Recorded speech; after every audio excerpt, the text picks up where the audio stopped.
Meus irmãos, eu quero saudar a todos com a paz do Senhor. Aqui quem vos fala é o pastor Eber e eu quero tributar a Deus, a Ele toda a honra, a Ele toda a glória e a Ele todo o louvor.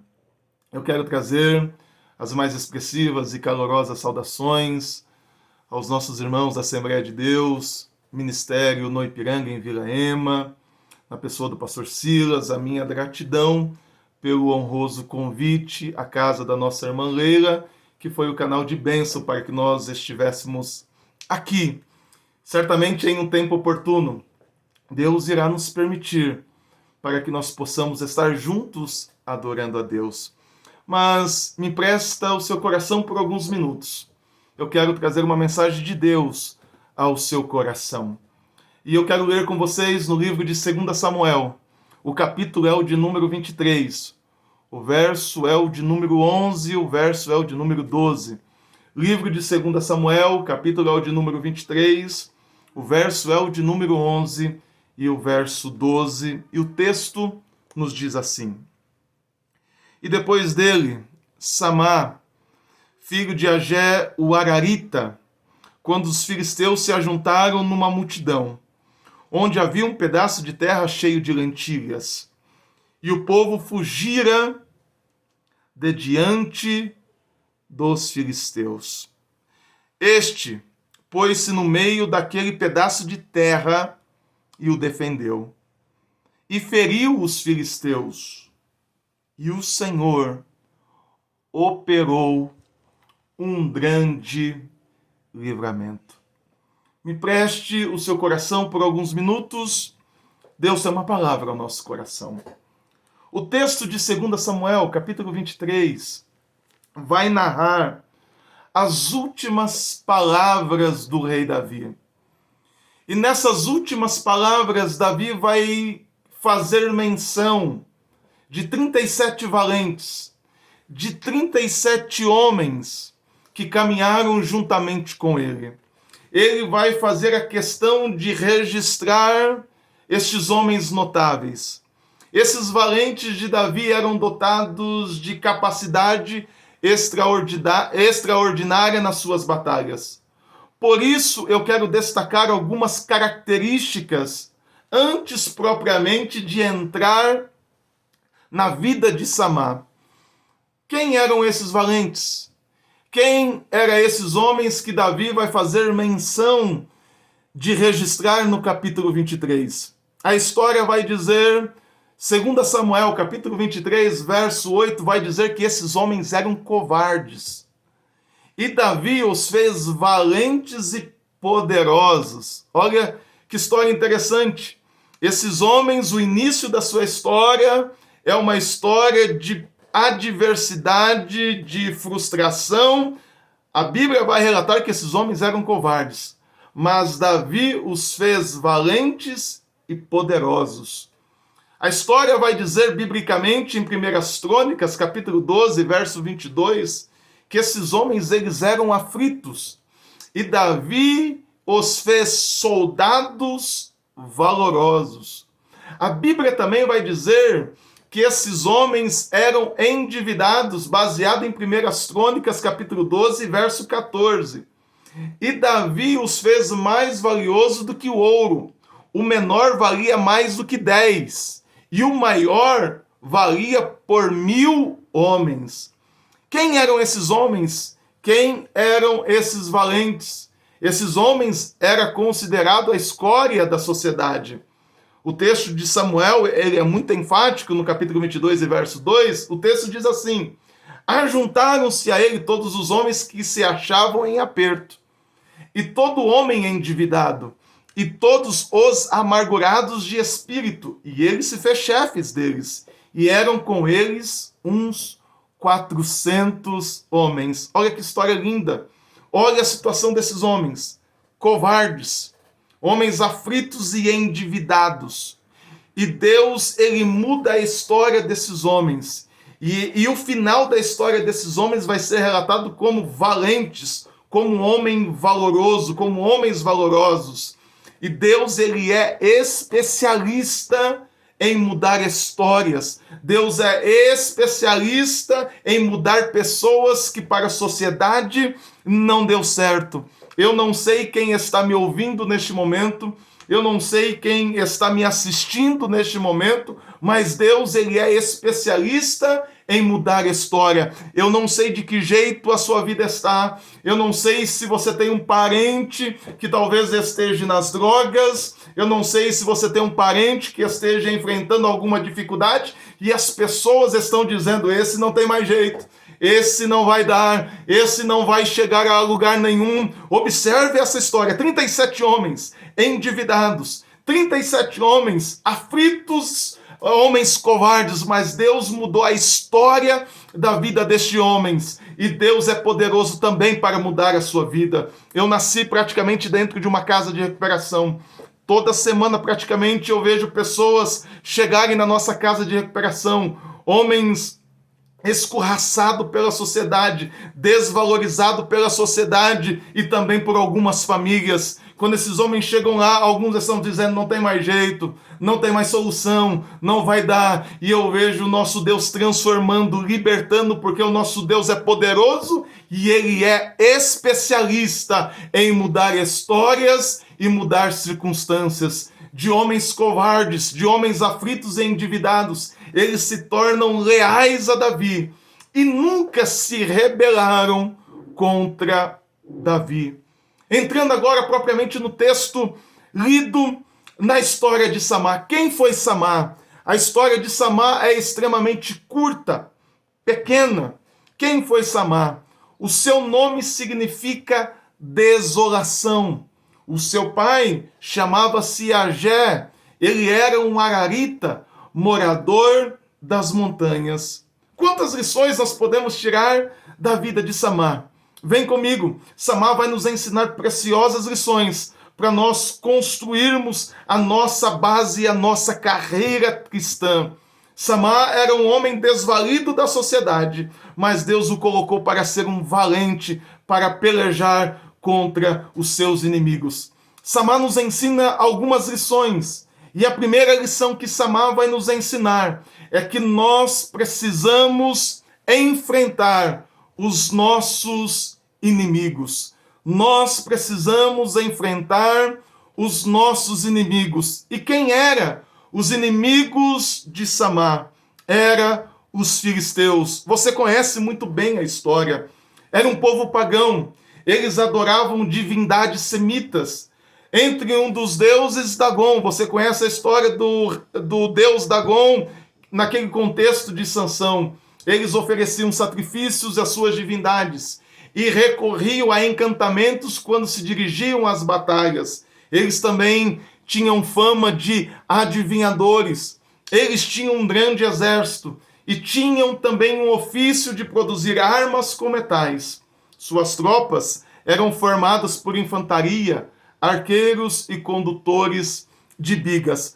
Além disso, em seu exército tinham-se gigantes, homens como Golias. Segundo Eusébio de Cesareia, os jovens aos 12 anos já eram inseridos no contexto da guerra. Israel, o povo de Deus, vai ser marcado por pelejar contra os filisteus. Eu não sei, você que me escuta nessa noite, qual é o seu inimigo? Qual é o seu problema? Qual é a sua adversidade? Eu não sei o que você está passando, mas Samar está nos dizendo que nós devemos enfrentar os nossos problemas, que nós devemos enfrentar as nossas adversidades, que nós precisamos desafiar os nossos inimigos. Por quê? Porque nós não estamos sozinhos, Deus está conosco. Êxodo capítulo 14 vai dizer, o Senhor pelejará por nós e nos calaremos. Então enfrente o seu inimigo, não fuja dos seus problemas, não fuja das suas adversidades. Eu não sei o que você está passando, eu sei que os tempos que nós estamos passando são difíceis, mas não fuja do seu inimigo, não fuja dos seus problemas. Deus é o nosso refúgio e a nossa fortaleza, socorro bem presente na hora da angústia. Então não se preocupa, querido, faça como Samar, Enfrente os seus inimigos. Não seja covarde. Não seja fraco na hora da adversidade. Enfrente, porque Deus, Ele é conosco. A segunda lição que Samar vai nos ensinar é que nós não devemos menosprezar as lentilhas. O texto vai dizer que quando os filisteus chegaram, se ajuntaram numa multidão. Eu não estou falando de alguns homens. O texto faz menção que é uma multidão. O texto vai dizer que todos fugiram. Talvez no conceito da maioria, eles estão olhando e falando assim, olha o exército, olha a multidão que está vindo nos enfrentar. E nós vamos ficar por causa de lentilhas? Eu não sei se você gosta de lentilha. Eu gosto por demais, principalmente se tiver uma calabresa, uma linguiça. Mas talvez aqueles homens que fugiram estão olhando, é apenas lentilha. E para você entender o contexto das lentilhas naquela época, normalmente as lentilhas eram plantadas no resto da terra ou no canto da terra. E o texto faz questão de dizer que a terra é pequena, mas faz questão de dizer que a multidão é grande.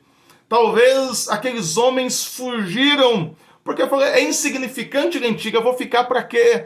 Porque na concepção deles, lentilha não vale nada. Basta você ir no mercado. Quando você observa o preço de uma lentilha, é 12, 13, 14, 15 reais. Lentilha não tem muito valor. Lentilha não tem muita importância, muita relevância.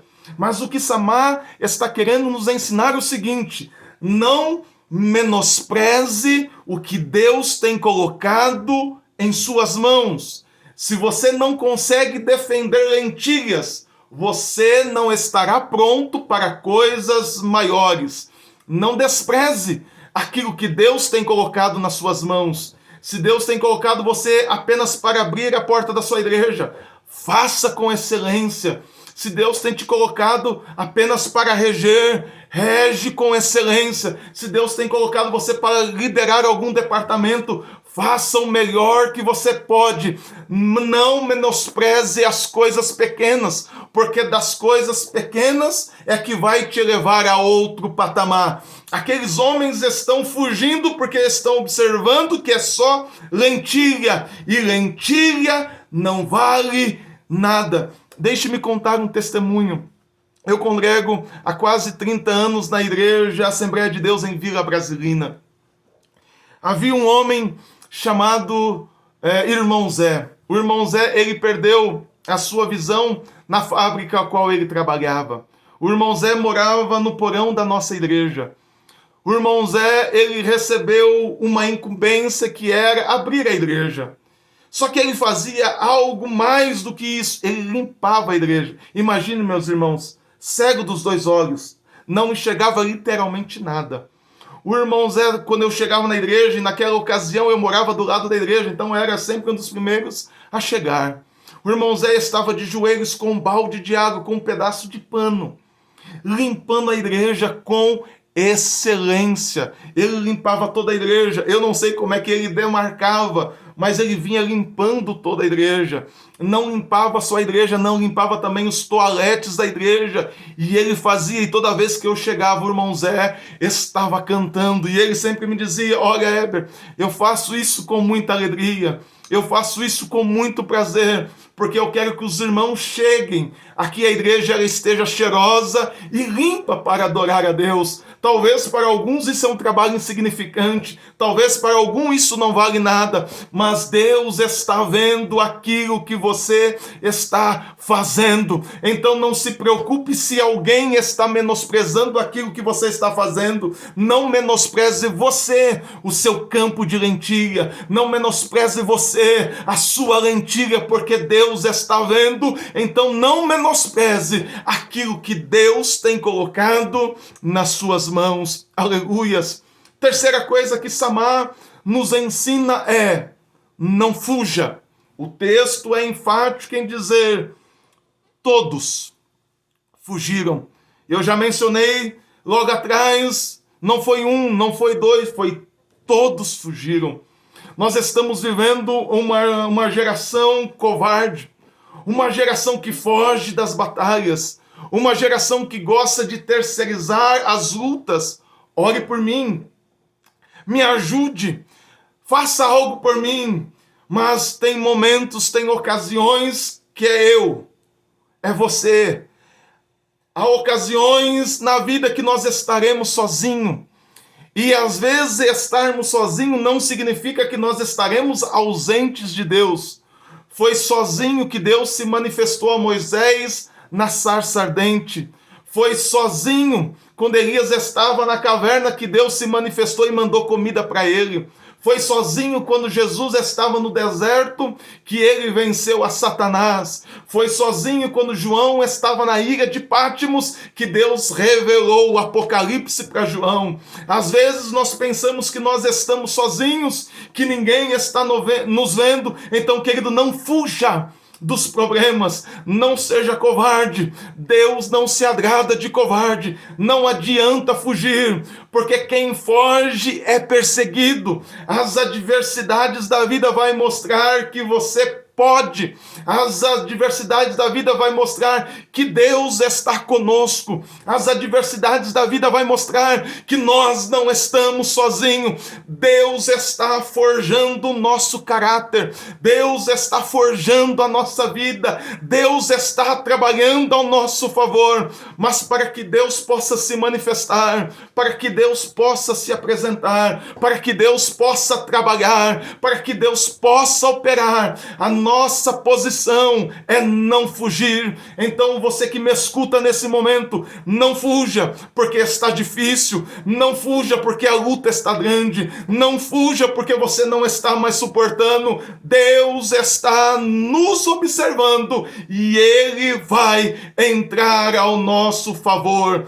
Deus quer te dar uma história. Deus quer lhe dar uma história nova. Deus quer mudar a sua história. Deus está lhe dando algumas batalhas para que você possa pelejar. Mas você não está sozinho. Todos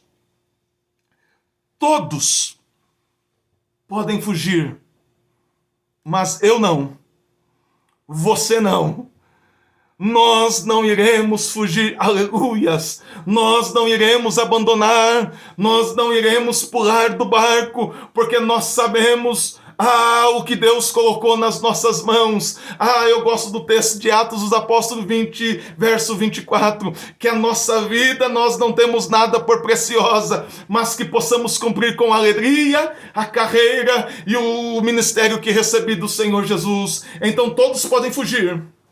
Todos podem abandonar o barco, mas nós não iremos abandonar o nosso campo de lentilha. Você não vai abandonar o seu campo de lentilha. Receba esta palavra nessa noite. Se você está pretendendo fugir, se você está pretendendo parar, se você está querendo desistir, não pare, não fuja, porque Deus está conosco e Ele está lhe fortalecendo nessa noite. Deus está lhe dando força para você enfrentar os seus inimigos, para você não menosprezar aquilo que Deus tem colocado nas suas mãos e você perseverar, e você vai ser vitorioso no nome de Jesus, aleluias.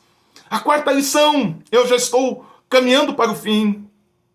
A quarta lição que Samar nos ensina é o seguinte, verso 12, Samar colocou-se no meio. Samar colocou-se no meio. Meio fala de centro. Em que meio você está? Qual é o centro que você está? Você está no centro das suas vaidades? Você está no centro dos seus pensamentos, dos seus desejos? Ou você está no centro da vontade de Deus? Você está andando conforme as suas vontades, conforme o teu querer? Ou hoje você está se decidindo a colocar-se no meio? e no meio da vontade de Deus. Estar no centro da vontade de Deus. Coisa boa é nós estarmos no meio, no centro da vontade de Deus, porque no meio, no centro da vontade de Deus, nós temos direção, nós temos orientação, nós temos fortalecimento, nós temos Deus conosco. Então, a quarta lição que Samá está nos ensinando é que nós precisamos estar no centro da vontade de Deus. Você precisa estar no centro da vontade de Deus. Sabe por que muitos têm perdido as suas batalhas? Sabe por que muitos têm perdido as suas lutas? Sabe por que muitos têm desistido? Sabe por que muitos têm fraquejado? É porque saíram do centro. É porque saíram da vontade de Deus. É porque optaram a agir a seu bel prazer. E Samá está nos ensinando. Talvez muitos estão tomando algumas decisões e essas decisões parece que são acertadas. Mas antes de tomarmos qualquer decisão, antes de tomarmos qualquer direcionamento, antes de falarmos algo, a nossa vida precisa estar no centro da vontade de Deus. Deus, o Senhor quer que eu vá, o Senhor quer que eu fique, Senhor, eu estou fazendo a tua vontade, então eu preciso ter essa certeza. Se eu quero vencer os desafios da vida, se eu quero vencer os problemas da vida, se eu quero suportar as pressões da vida, eu preciso estar no centro da vontade de Deus. Esteja sempre na vontade de Deus. Por mais que o que Deus está me propondo parece difícil, por mais o que está se apresentando é uma multidão de filisteus, por mais que os problemas são tamanhos, mas é melhor eu estar no centro da vontade de Deus do que fugir, do que correr, porque certamente Deus nos abandonará, mas se nós permanecermos aonde nós estamos, Deus vai nos dar vitória. Primeiro, nós precisamos estar no centro da vontade de Deus. E é interessante que Samá se coloca no meio. E depois ele vai fazer algo. Vamos lá no verso 12. Este pôs-se no meio daquele pedaço de terra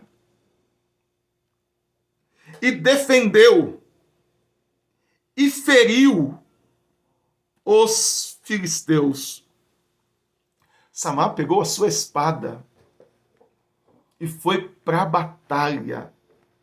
Entenda uma coisa, para nós vencermos os nossos inimigos, para nós enfrentarmos as nossas adversidades, nós precisamos estar no centro e pegar a nossa espada. Porque a nossa batalha ela não é carnal, e sim espiritual. Tem pessoas querendo usar todo tipo de meios para vencer as suas batalhas. Pare de usar ferramentas e comece a usar a palavra de Deus sobre a tua vida. Quando Davi ele vai pelejar contra Golias, Saul quer colocar a sua armadura. Quando Davi coloca a armadura de Saul, ela fica pesada. A armadura é maior do que Davi pode suportar, não se encaixa em Davi, porque aquela armadura foi feita para Saul. Aquela armadura não foi feita para Davi. Davi diz a Saul que não precisava daquilo, porque ele sabia quem estava com ele. Davi, ele vai com o seu cajado. Ele tem uma funda, ele tem algumas pedrinhas na mão, você conhece muito bem a narrativa da história. Ele se dirige diante de Golias. Golias fica pasmo, estarrecido pelo tamanho de Davi. Um menino que está vindo enfrentar um gigante sem espada, sem escudo, sem lança, sem armadura. Já parou para você entender isso? a situação que Davi se encontrava, você imagine todo o exército atônito, indagando o que este menino vai fazer contra um gigante. Você imagina como é que eles estavam? Talvez alguns já estavam fugindo. Talvez alguns já estão pensando, agora nos tornaremos escravos dos filisteus. Mas Davi sabia muito bem o que ele estava fazendo. Ele sabia muito bem a batalha que ele estava pelejando. Ele sabia no nome de quem ele estava indo. Davi não precisou de espada. Davi não precisou de lança. Davi não precisou de escudo. Ele precisou foi usar a palavra de Deus. Você não vai precisar de lança, você não vai precisar falar nada, você vai precisar da palavra de Deus na sua vida, porque é a palavra de Deus que transforma, é a palavra de Deus que liberta, é a palavra de Deus que nos garante vitória, é pela palavra de Deus que Jesus vence Satanás, é pela palavra de Deus. Receba a palavra de Deus nessa noite, é pela palavra de Deus que você vai ser fortalecido, é pela palavra de Deus que você vai ser renovado, é a palavra de Deus que você vai ser avivado, é pela palavra de Deus que você vai ser curado, é pela palavra de Deus, é sempre pela palavra de Deus. Receba a palavra de Deus nessa noite, receba a palavra de Deus nessa noite, é pela palavra de Deus. Quando ele está diante de Golias, ele está dizendo: você vem a mim com espada, com lança e com escudo, mas eu estou vindo no nome do Senhor dos Exércitos. Então pegue a palavra de Deus, pegue a sua espada e vai para a peleja. Pare de ficar procurando profeta de cá, profeta de lá, pedindo oração de lá, pedindo oração de cá. Sim, peça oração, mas vá para a batalha, pegue a sua espada, e é no nome de Jesus, que nós seremos fortalecidos, é no nome de Jesus que nós venceremos as nossas batalhas, é no nome de Jesus, é através da palavra de Deus, é a palavra de Deus, meus irmãos. Receba a palavra de Deus. Então Samar nos ensina que nós precisamos enfrentar os nossos inimigos, que nós não devemos menosprezar as lentilhas, que nós não devemos fugir, que nós não devemos fazer o que nós queremos. Nós precisamos estar no centro da vontade de Deus, que precisamos pegar a espada, que precisamos pegar a palavra de Deus. Depois de tudo isso, que ele se propõe a não fugir, que ele se propõe a enfrentar os inimigos, que ele não menospreza as lentilhas, que ele se coloca no centro e ele pega a sua espada e vai ferir os seus inimigos. Só aí para mim terminar essa mensagem. Aleluias. O texto diz assim, deixa eu ler novamente. Ele pôs-se no meio daquele pedaço de terra e os defendeu. Feriu os filisteus. Receba essa palavra profética nessa noite. E o Senhor operou um grande livramento. Aleluias. E o Senhor operou um grande livramento. O que eu aprendo aqui com isto não foi Samar. Samar se colocou na brecha. Samar se colocou na dependência. Samar se colocou no centro. Samar se propôs a defender, mas quem operou o grande livramento foi Deus. Não somos nós. Tem muita gente se achando muita coisa. Tem muita gente que acha que é o poderoso. Tem muita gente que acha que faz, mas quem faz todas as coisas é Deus, meu irmão. É Ele que cura, é Ele que liberta, é Ele que transforma, é Ele que faz maravilhas, é Ele que faz milagres.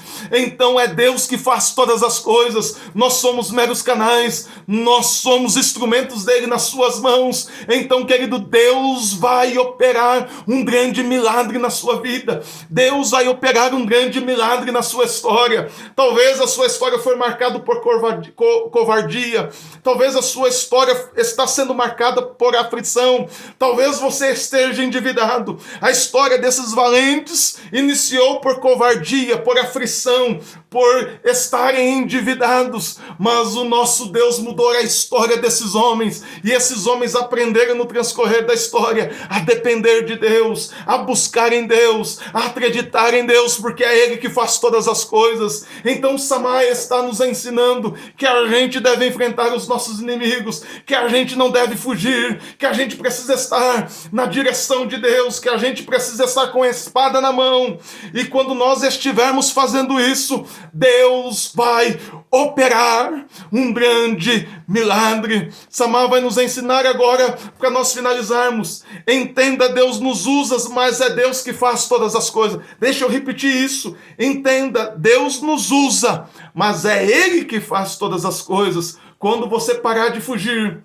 de correr e se colocar no meio, empunhar espadas, Deus vai se manifestar e vai operar um grande milagre. Eu gosto de uma expressão, eu gosto dessa expressão. Samar pôs-se no meio daquele pedaço de terra e o defendeu. Eu gosto dessa expressão. O que Samar fez? Ele se colocou no meio e defendeu. Samar se colocou no meio e fez o quê? Defendeu. Samar colocou-se no meio da terra e defendeu. Defenda o que é seu. Defenda a sua casa. Defenda a sua família. Defenda o seu ministério. Defenda os seus sonhos. Defenda os seus projetos. Defenda aquilo que Deus tem colocado nas suas mãos. Defenda o seu campo de lentilha. Defenda aquilo que Deus tem colocado nas suas mãos. Não pare. Não desista, defenda aquilo que Deus tem colocado nas suas mãos, e quando você fizer isso, Deus vai se manifestar, Deus vai operar grande milagre. Você pode receber essa palavra nessa noite? Você pode receber essa palavra? Defenda aquilo que é seu, enfrenta o seu inimigo, porque você não está sozinho. Todos podem estar fugindo, todos podem estar te abandonando, mas Deus não vai nos desamparar. Nós estamos enfrentando um momento de confinamento, nós estamos enfrentando um processo de quarentena. Eu sei que tem muitas pessoas que estão preocupadas, eu sei que tem muitas pessoas que estão perdendo até a sua fé, mas no nome de Jesus, receba essa palavra profética nessa noite. O inimigo não vai lhe destruir, o inimigo não vai destruir a tua terra, o inimigo não vai tomar o que é teu, o inimigo não vai tomar o que Deus colocou nas suas mãos, mas coloque-se na posição, defenda aquilo que Deus tem colocado nas suas mãos, e Deus está te dando vitória. Eu não estou dizendo nada da carne, eu estou dizendo o que a palavra de Deus me impulsiona a dizer para você. Deus vai operar na sua vida um grande milagre. Deus vai operar na sua casa, na sua família, naquele que ninguém acredita mais. Se você tem um filho hoje que está nas drogas, se você tem um familiar que está afastado dos caminhos do Senhor e parece que ele não vai voltar, parece que não tem mais jeito, defenda o que é seu, tem jeito sim. Deus transformou a história de 37 homens, Deus mudou a história de Samar, e Deus vai mudar a história da sua vida, Deus vai mudar a história da tua família, Deus vai mudar o teu cativeiro. Receba essa palavra no nome de Jesus, receba essa palavra profética. Deus está operando um grande milagre hoje na sua vida. Deus está operando um grande milagre na sua vida. Então, defenda o teu campo de lentilha. É pequeno, pode ser pequeno, mas Deus está transformando este algo pequeno em coisa grande. Deus está transformando a tua vida, porque Ele é poderoso. Defenda o que é seu, e Deus vai operar um grande milagre na sua vida. Eu quero orar por você. Você pode fechar os teus olhos. Você pode fechar os teus olhos nesse momento. Eu não sei como é que está o teu coração. Eu não sei como é que está a tua vida. Eu não sei conforme está os seus últimos dias. Eu não sei como é que está a inquietação do teu coração, mas eu vim aqui como profeta para profetizar sobre você que Deus está operando um grande milagre, que não vai faltar nada sobre a tua casa, que não vai faltar nada sobre a tua família, que Deus está cuidando do teu celeiro, que Deus está cuidando dos seus sonhos, que Deus está cuidando do teu filho, que Deus está cuidando do teu ministério, que Deus está cuidando dos teus projetos. Os filisteus da vida poderão te enfrentar, mas Deus está operando um grande milagre nessa noite. Você pode fechar os seus olhos? Você pode fechar os seus olhos? Ore comigo. Pai querido, nós estamos diante da tua presença. Oramandore Bashuri aqui Aramassé. Oramandore Bashui aqui Amassé. Uramandore Bashui aqui Assé. No nome de Jesus, ó Pai. Eu não sei quem está me ouvindo. Eu não sei quem assistirá esse vídeo, Senhor, depois. Mas no nome de Jesus, a tua palavra tem poder. A tua palavra é poderosa, Senhor. O Senhor nos ensina que nós devemos enfrentar os nossos inimigos, que nós não devemos menosprezar aquilo que o Senhor tem colocado nas nossas mãos, que o Senhor nos ensina que nós precisamos estar no centro da sua vontade, que nós precisamos estar com a espada na mão e que nós precisamos defender aquilo que o Senhor tem colocado em nossas mãos. E depois disso o Senhor vai operar grandes milagres. Ó Pai, opera grandes milagres na vida dos meus irmãos. Ó Deus, eu não sei qual é a situação. Se for de cura, cura nesse momento. Se for de enfermidade, cura neste momento. Se for alguém precisando de uma porta de emprego, abra, Senhor, uma porta de emprego, Senhor. Se for alguém que está ansioso por demais, está preocupado por demais, a tua palavra é poderosa, Senhor. Eu abençoo a vida dos meus irmãos. Eu abençoo, Senhor, a vida dos meus irmãos com toda a sorte de bênçãos que o Senhor está agindo, e eu estou profetizando isso nessa noite. Que o Senhor está fazendo um grande milagre, que o Senhor está fazendo um grande milagre, e o Senhor está operando um grande milagre. Eu profetizo isso na vida dos meus irmãos. Esse tempo vai passar, e nós estamos na dependência do Senhor, e nós acreditamos que o Senhor está operando grandes milagres. Amém. Que Deus te abençoe, meus irmãos. Que Deus abençoe a tua casa e a tua família. Que Deus abençoe a tua história. Defenda aquilo que é seu. Defenda o seu campo de lentilha. Defenda aquilo que Deus tem colocado nas suas mãos. Nós podemos estar confinados e de quarentena, mas as mãos de Deus não estão confinadas para deixar de abençoar a tua igreja. Que Deus te abençoe, que Deus te guarde, que Deus te proteja.